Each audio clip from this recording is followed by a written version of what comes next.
Hola a todos, soy el Dr. Antonio Romero Silva y en esta ocasión traigo para ustedes el modelo atómico de Thomson. En pantalla pongo el minuto en que inicia la discusión para entender el modelo atómico de Thomson y también añado el minuto por si quieren nada más el resumen rápido del modelo atómico de Thomson.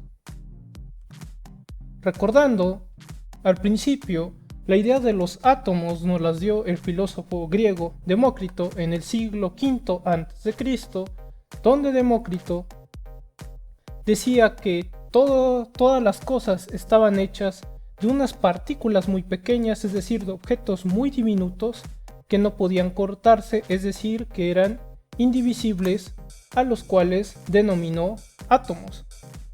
Átomo viene del griego y se puede traducir como indivisible.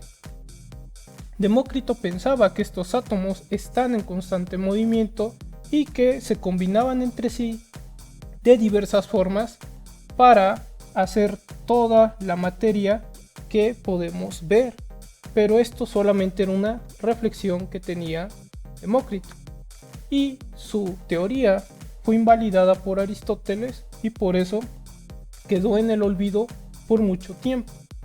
Hasta que en 1803, con el modelo de las esferas sólidas, John Dalton tomó nuevamente las ideas de Demócrito del átomo, donde él ve los átomos como esferas sólidas, uniformes, diminutas, que no pueden cortarse, donde nos dice que los elementos tienen el mismo tipo de átomos. Es decir, si tengo oro, todos los átomos de oro son iguales entre sí.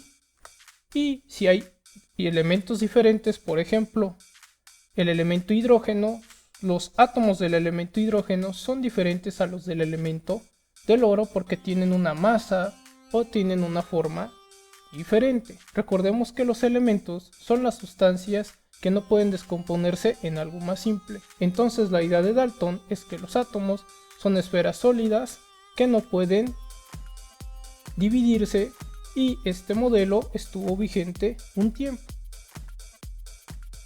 Hay que recordar que sobre la carga eléctrica y los iones. Si yo tengo una varilla de vidrio y la froto sobre la tela, encontraría que aparecerían cargas eléctricas, tanto en la varilla como en la tela. Las cargas pueden ser positivas y tienen este signo más, que serían las que quedaron en la tela, o negativas, como las que quedaron en la varilla de vidrio y tienen el signo menos. Las cargas distintas se atraen, es decir, las cargas positivas y negativas se atraen, es decir, se acercan, mientras las cargas iguales se van a repeler, positivas y positivas, o negativas con negativas, es decir, se van a alejar. La carga puede transferirse por contacto, es decir, si yo tengo un objeto cargado, por ejemplo la varilla de vidrio, y toca mi mano, puede cargar mi mano porque ahora está en contacto con la mano. Y la carga puede transferirse por inducción, es decir, puede haber un objeto intermedio y dos objetos a los extremos. Si yo pongo el objeto cargado en uno de los extremos, el otro extremo se va a cargar, ya que la carga va a ir transmitiéndose a través de los objetos. Sabemos que la fuerza de atracción y de repulsión va a depender de qué tan grandes son las cargas y la distancia que hay entre ellas, y esto está enunciado en la ley de Coulomb. Entonces lo importante de esta parte es que las cargas distintas se atraen, mientras que las cargas iguales se repelen. Sobre los iones, encontramos que en los trabajos de Michael Faraday descubrió que ciertas sustancias, cuando se combinaban con el agua, conducían corriente eléctrica, entonces había electricidad. Llegó a la conclusión que había átomos eléctricamente cargados cuando sucedía esto, a los que llamó iones. Iones viene del griego y significa viajero. Arrhenius, por su parte, nos dice que los iones positivos tienen el nombre de cationes, mientras que los iones negativos tienen el nombre de aniones. Y Stoney pensaba que debía haber una unidad fundamental de la electricidad que estuviera asociado con los átomos, como ya había visto Arrhenius y Faraday, y a esta unidad le llamó electrón, pero no tenía evidencia científica para comprobar la existencia de este electrón o electrones. Entonces, Joseph John Thomson, o referido frecuentemente como JJ Thomson, ganó el Premio Nobel de Física en 1906 por los trabajos que vamos a observar. Usó un tubo de rayos catódicos, que es un tubo de vidrio como el que se puede ver en la imagen, y este tubo de rayos catódicos fue hecho por Sir William Crookes, que también se le llama tubo de descarga o tubo de Crookes o tubo de rayos catódicos. Se utiliza para estudiar las descargas eléctricas, es decir, se va a pasar una corriente eléctrica por el tubo y se va a estudiar los cambios que puedan observarse. Entonces tengo un tubo de vidrio, el cual va a tener un cátodo donde se va a unir la fuente de carga negativa, y un ánodo donde va a estar conectada la fuente de carga positiva. Esto está conectado a una fuente de poder, por ejemplo una batería, que tiene como requerimiento que pueda dar un voltaje muy alto de miles de voltios. En este tubo dentro va a haber un gas y también va a haber una pantalla fotoluminiscente, es decir, esta es una pantalla que va a emitir luz, y lo que se usó de material fue sulfuro de zinc, y lo que se veía era que se observa una luz sobre la pantalla. Cuando comienza un flujo de estas cargas eléctricas entre el cátodo y el ánodo, como se observa un rayo que nace en el cátodo, por eso se llaman rayos catódicos, y se observó que estos rayos catódicos viajan en una línea recta desde el cátodo hasta el ánodo, y nosotros por eso veíamos esta carga eléctrica por el rayo, que lo podíamos ver el rayo gracias a nuestra pantalla fotoluminiscente. Este tubo generalmente estaban al vacío o cercanos al vacío, y para eso se utiliza una bomba de vacío para reducir la presión del gas que está dentro. Los gases que estaban adentro ganaban también carga eléctrica. El experimento de Thomson, él modifica un poco las observaciones, y él tenía un tubo de esta manera, donde nuevamente tengo un cátodo con una fuente de carga negativa en una placa, que en este caso es de color rojo. En el ánodo tengo una fuente de carga positiva que está en color gris, y de la cual podemos ver que hay un agujero en el centro, por donde va a pasar el rayo que habían descrito antes, que es el rayo catódico, el cual es el flujo de estas cargas eléctricas que viajan en una línea recta, y este rayo va a golpear una pantalla fotoluminiscente, esta pantalla que emite luz cuando golpean las cargas eléctricas, y se puede ver porque había un punto de luz. Ahora, Thomson modifica de varias maneras cómo se va a desviar este rayo. Para eso pone dos placas, una placa cargada negativamente, que es la que vemos en la parte superior, una placa cargada positivamente en la parte de abajo, para crear un campo eléctrico que, como podemos ver, hay una carga negativa arriba y una carga positiva abajo. ¿Qué le va a suceder a nuestro rayo catódico?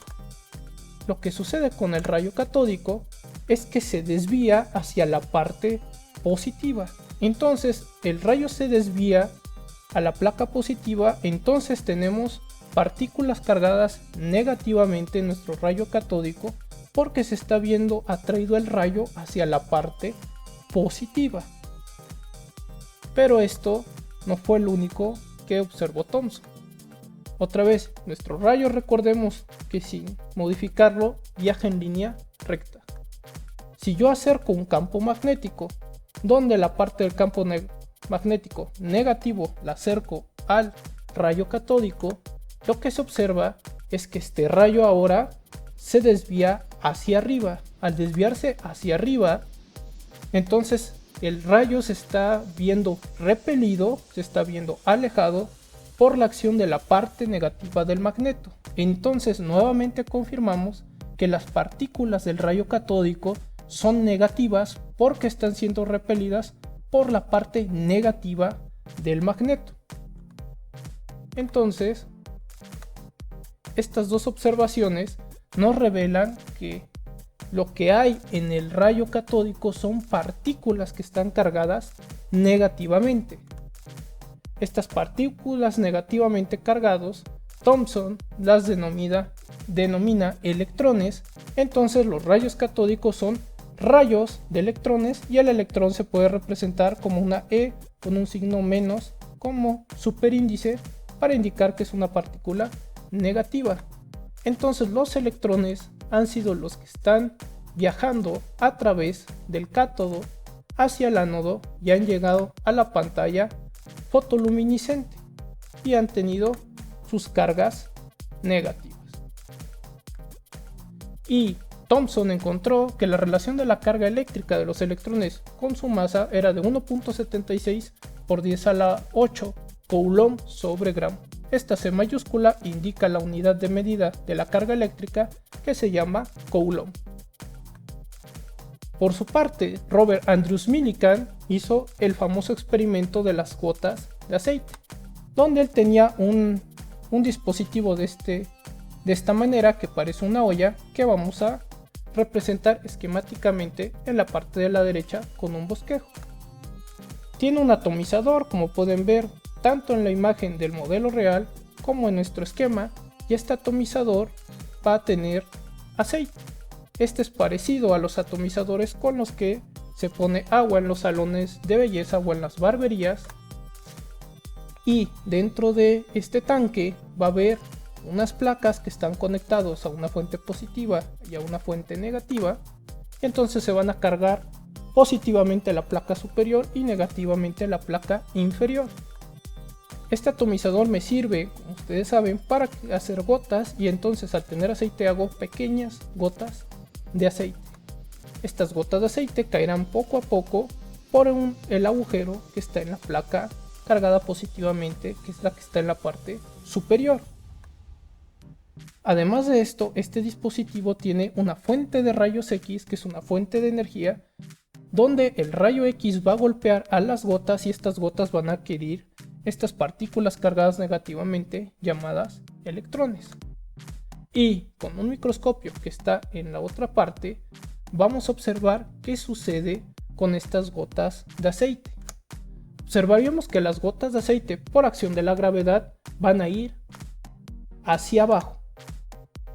Pero si yo modifico la cantidad del voltaje, puedo hacer que esta placa cargada negativamente tenga la suficiente carga para que esta gota de aceite, que también está negativa, se repela y entonces ahora vaya hacia arriba. Entonces, si yo logro balancear el campo eléctrico que está haciendo que la gota vaya hacia arriba y la gravedad que hace que la gota vaya hacia abajo, lo que observaría es que las gotas estarían suspendidas en un cierto punto. Entonces ahí existe un balanceo de la fuerza gravitacional con la eléctrica para observar la gota suspendida. Gracias a este experimento, relacionando la fuerza de la gravedad y la fuerza eléctrica que hay por los campos eléctricos, Millikan pudo determinar la carga eléctrica más pequeña, que era de 1.6 por 10 a la menos 19 coulombs, y esta carga es la que conocemos que tiene un electrón, 1.6 por 10 a la menos 19 coulombs. Entonces, el modelo atómico de Thomson, también conocido como budín de pasas o pudín de pasas, se basa en lo siguiente.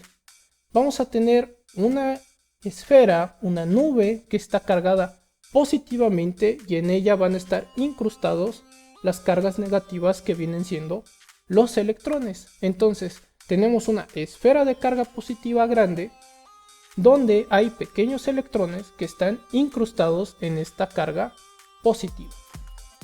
Se le llama modelo del budín de pasas porque nos recuerda al postre, donde las pasas vendrían siendo nuestros electrones y la parte del pan o del bizcocho es esta esfera de carga positiva.